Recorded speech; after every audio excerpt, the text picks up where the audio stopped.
ರೋಹಿಣಿ ನಕ್ಷತ್ರ ಅವರ ತೋಟಕ್ಕೆ ಸುಸ್ವಾಗತ. ಈಗ ನೀವು ನೋಡ್ತಾ ಇರೋದು ಕರಿದುಂಬಿ, ಕೆಂಪು ದುಂಬಿ ಹುಳಗಳು, ರೈನೋಸರಸ್ ದುಂಬಿ ಅಂತಾರೆ ಇದಕ್ಕೆ. ಇದು 1ನೇ 2ನೇ ವರ್ಷದ ತೆಂಗಿನ ಮರದ ಚಿಕ್ಕ ತೆಂಗಿನ ಗಿಡದ ಮರ ಒಳಗಡೆ ಹೋಗಿ ಕಡಿದು ಫುಲ್ ಗಿಡನೇ ಹಾಳು ಮಾಡಿಬಿಡುತ್ತೆ. ನಾವು ಮಾಡ್ತಾ ಇರೋದು ಫುಲ್ಲು ಆರ್ಗ್ಯಾನಿಕ್ ತೋಟ, ಏನು ಕೆಮಿಕಲ್ ಯೂಸ್ ಮಾಡ್ತಾಯಿಲ್ಲ. ಇದು ನೀರು ಹಾಕಿ ಹರಳನ್ನ ಜಜ್ಜಿಬಿಟ್ಟು ಇದರೊಳಗಡೆ ಹಾಕಿದ್ದೀವಿ. ಇದು ಕೆಟ್ಟ ಸ್ಮೆಲ್ಲು ಶುರು ಮಾಡುತ್ತೆ. ಆ ಸ್ಮೆಲ್ಲಿಗೆ ಈ ದುಂಬಿಗಳು ಅಟ್ರಾಕ್ಟ್ ಆಗಿ ಬಂದು ಇದರೊಳಗಡೆ ಕೂರ್ತೇವೆ ನೋಡಿ. ಇದು ಕೆಂಪು, ಇದು ಕಪ್ಪು, ಎಷ್ಟು ಬಿದ್ದಿದೆ ನೋಡಿ.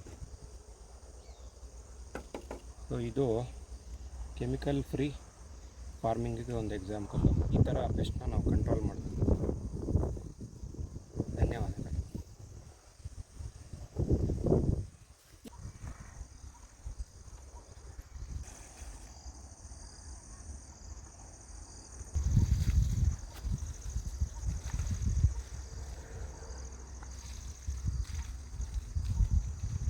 ನೋಡಿ, ಹೊಲದಲ್ಲಿ ಅಲ್ಲಲ್ಲಿ ಈ ಥರ ಡಬ್ಬಗಳನ್ನ ಇಡಲಾಗಿದೆ. ಆ ಡಬ್ಬದಲ್ಲಿ ಆಗಲೇ ಹೇಳಿದ ಹಾಗೆ ಹರಳೆಣ್ಣೆ, ನೀರು ಮಿಕ್ಸ್ ಆಗಿದೆ ಎರಡೂ.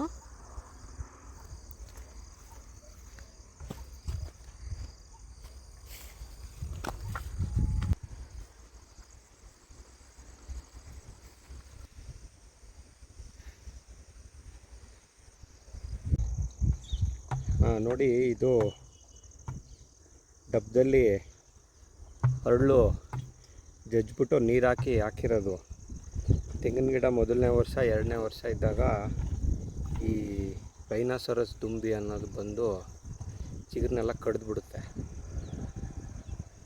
ಅದು ಆವಾಗ ಗಿಡನೇ ಹೋಗ್ಬಿಡುತ್ತೆ ಪೂರ್ತಿ. ಆ ಹುಳ ಈ ಸ್ಮೆಲ್ಲಿಗೆ ಅಟ್ರಾಕ್ಟ್ ಆಗುತ್ತೆ. ಅದಕ್ಕೆ ಡಬ್ಬ ಹಾಕ್ಬಿಟ್ಟು ಅದಕ್ಕೆ ಹಾಕಿದ್ದೀವಿ ನೋಡಿ. ಎಲ್ಲ ಹುಳ ಬಂದು ಬಿದ್ದಿದೆ, 4-5 ಹುಳ ಬಿದ್ದಿದೆ ಇದರಲ್ಲಾಗಲೇ.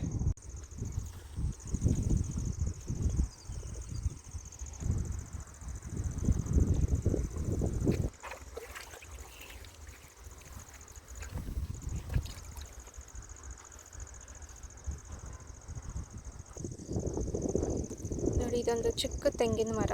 ಆಗಲೇ ಹೇಳಿದ ಹಾಗೆ ಆ ದುಂಬಿಗಳು, ರೈನೋಸರಸ್ ದುಂಬಿಗಳು ಬಂದು ಚಿಕ್ಕ ತೆಂಗಿನ ಮರಗಳನ್ನೆಲ್ಲ ಕಟ್ ಮಾಡಿಬಿಡುತ್ತೆ ಅಂತ ಹೇಳಿದ್ರಲ್ಲ, ಅದು ಇಲ್ಲಿ ಕಾಣಿಸ್ತಾ ಇದೆ ನೋಡಿ. ನಾನು ಝೂಮ್ ಮಾಡ್ತೀನಿ ನೋಡಿ.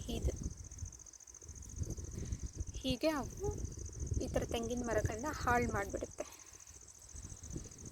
ಅದಕ್ಕೋಸ್ಕರ ಡಬ್ಬದಲ್ಲಿ ನೀರು ಹರಳೆಣ್ಣೆ ಹಾಕಿ ಇಟ್ಬಿಡಬೇಕು. ಅದರಲ್ಲಿ ಹೋಗಿ ಆ ದುಂಬಿ ಹುಳಗಳು ಬಿದ್ದು ಸಾಯ್ತವೆ.